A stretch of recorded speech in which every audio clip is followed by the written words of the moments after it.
Alors les manifestants ont volé une gazeuse, un conteneur lacrymogène et le rendent à un CRS. Au milieu, il y a beaucoup de discussions. Sur la gauche, il ne se passe rien. Les CRS sont à l'arrêt. Donc les CRS en fait sont pas très nombreux apparemment. Si on regarde derrière nous, par là où ils sont venus, il y a un lanceur de Cougar sur la droite, à ce niveau-là. Et les véhicules, on en compte 1, 2, 3, 4, 5, 6, 7. C'est pas monstrueux. Sur la droite, c'est l'endroit où c'est le plus chaud. Les CRS sont en minorité. Donc pour l'instant, on n'est pas... l'évacuation est...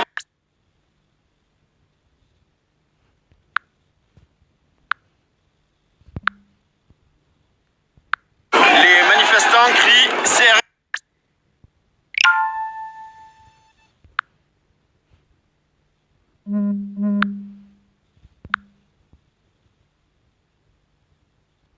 Si ça va être suivi des faits.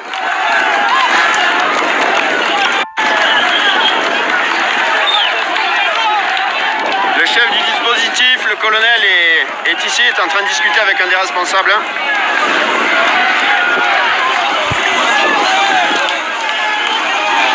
Beaucoup de monde ici, les manifestants sont très chauds, très remontés. Les CRS sont débordés. Les CRS sont assez débordés.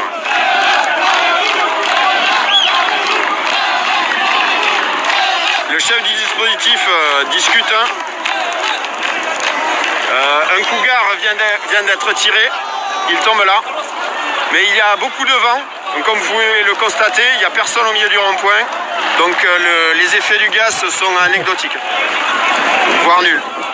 Le groupe du milieu est en train de se joindre au groupe de droite qui est en train de reculer. Le groupe de CRS de droite est en train de reculer.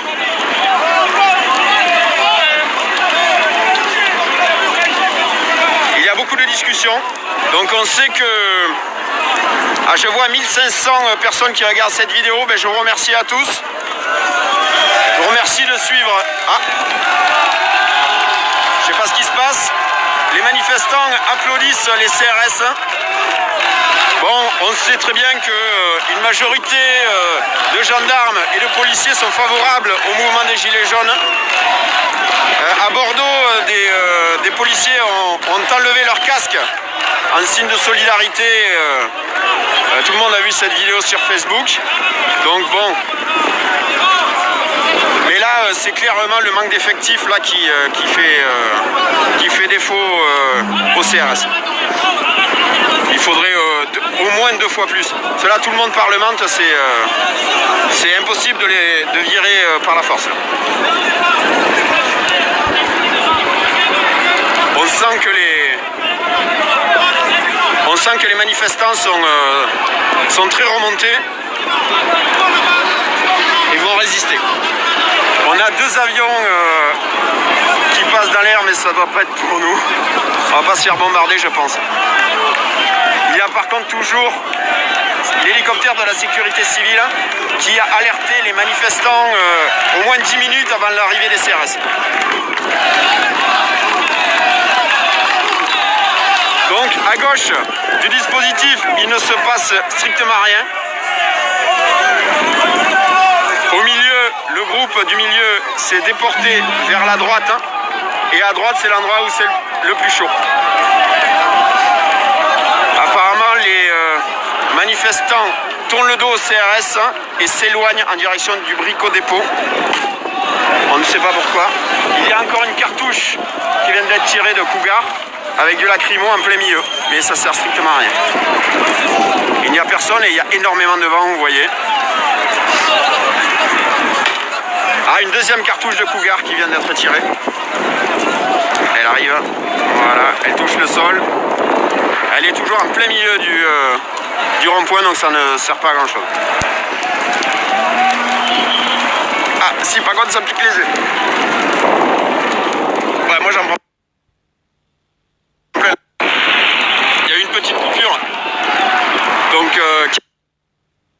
a duré quelques secondes, hein, rien du tout.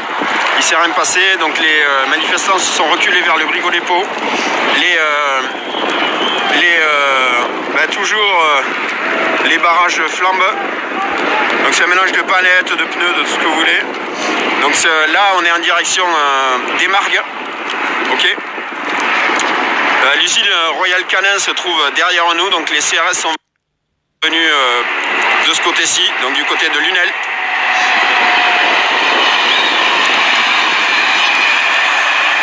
Le Brico-Dépôt, donc direction Nîmes et par là-bas. Et ensuite, ici, nous avons la direction de l'autoroute, donc c'est l'autoroute, le péage de Galargues, qui est entièrement bloqué depuis 4 jours. Donc pour ceux qui ont vu la fameuse vidéo du sanglier qui a été tué, dépecé et cuit sur place, ben c'était ici, exactement à cet endroit-là, à ce niveau-là.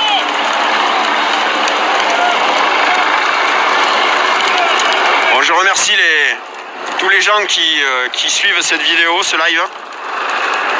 Là, je vous avoue que j'ai les yeux qui pleurent à cause du gaz. Mais je suis là pour vous. On est là pour réinformer. Donc là, il y a des manifestants qui essayent de déborder le dispositif. Donc il y a un manifestant qui a réussi à passer. Mais les CRS sont vraiment en sous-effectif par rapport à la masse des manifestants qui sont un peu partout, qui sont mobiles et qui sont là depuis 4 jours. Et depuis 4 jours, en fait, les habitudes ont été prises et les gens connaissent leur terrain. Donc malgré la fatigue, les gens sont là.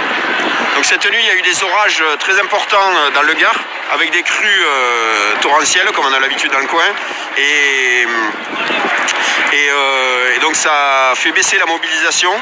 Il y a beaucoup de personnes qui ont quitté le dispositif parce que c'était difficile à tenir. Et les gens sont rapidement revenus à partir de 9 h du matin. Il y avait déjà au moins une centaine de personnes. Là je ne sais pas combien on pourrait quantifier de manifestants en gilet jaune. Si vous les comptez, il y a des gens un peu partout, quoi. Il y a des gens jusqu'à là-bas. Là-bas, il y a un parking. Il y a encore des manifestants.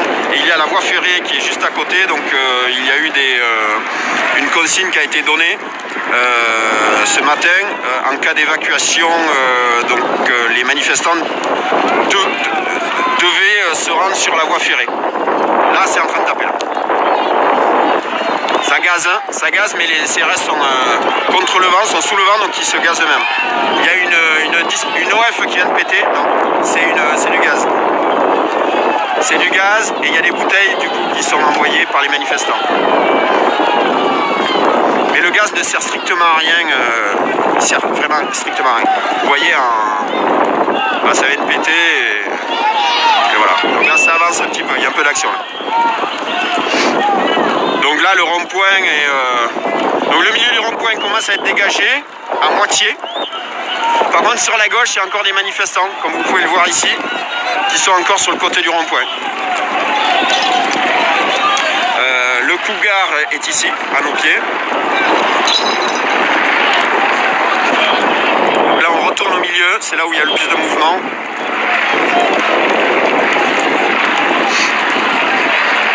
Bon, j'espère que vous adorez ce live. Parce que moi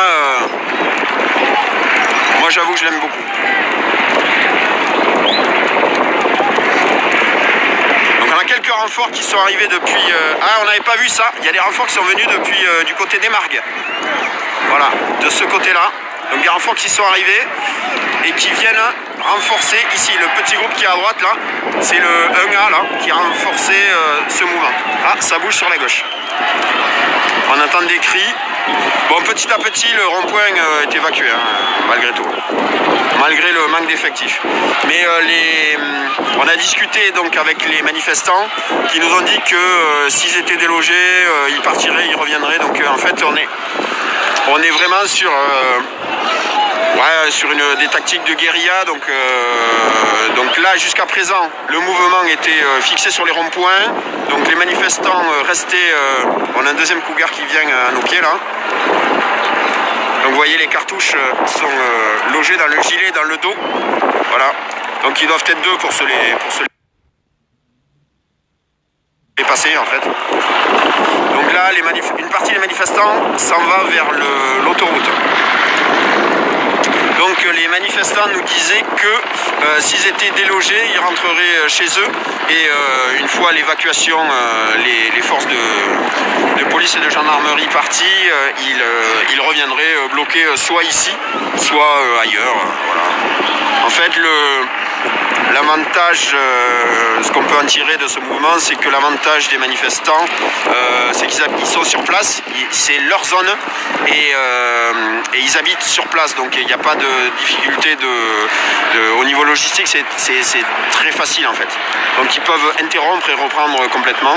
Et vu que le mouvement est complètement décentralisé, ça se passe partout et c'est ce que disaient les manifestants. En fait, ils pouvaient intervenir partout dans le département. Donc on sait que ça a vraiment bougé du côté de Béziers. J'ai appris il y a 1 heure, on m'a appelé pour me dire que la raffinerie de Frontignan était de nouveau bloquée. Donc elle avait été débloquée hier matin et elle a été de nouveau bloquée il y a quelques heures. Donc là, on a un mouvement de manifestants.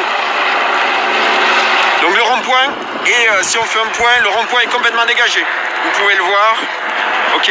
Du côté des Margues, on a des véhicules de police qui sont positionnés. Du côté de Royal Canin et de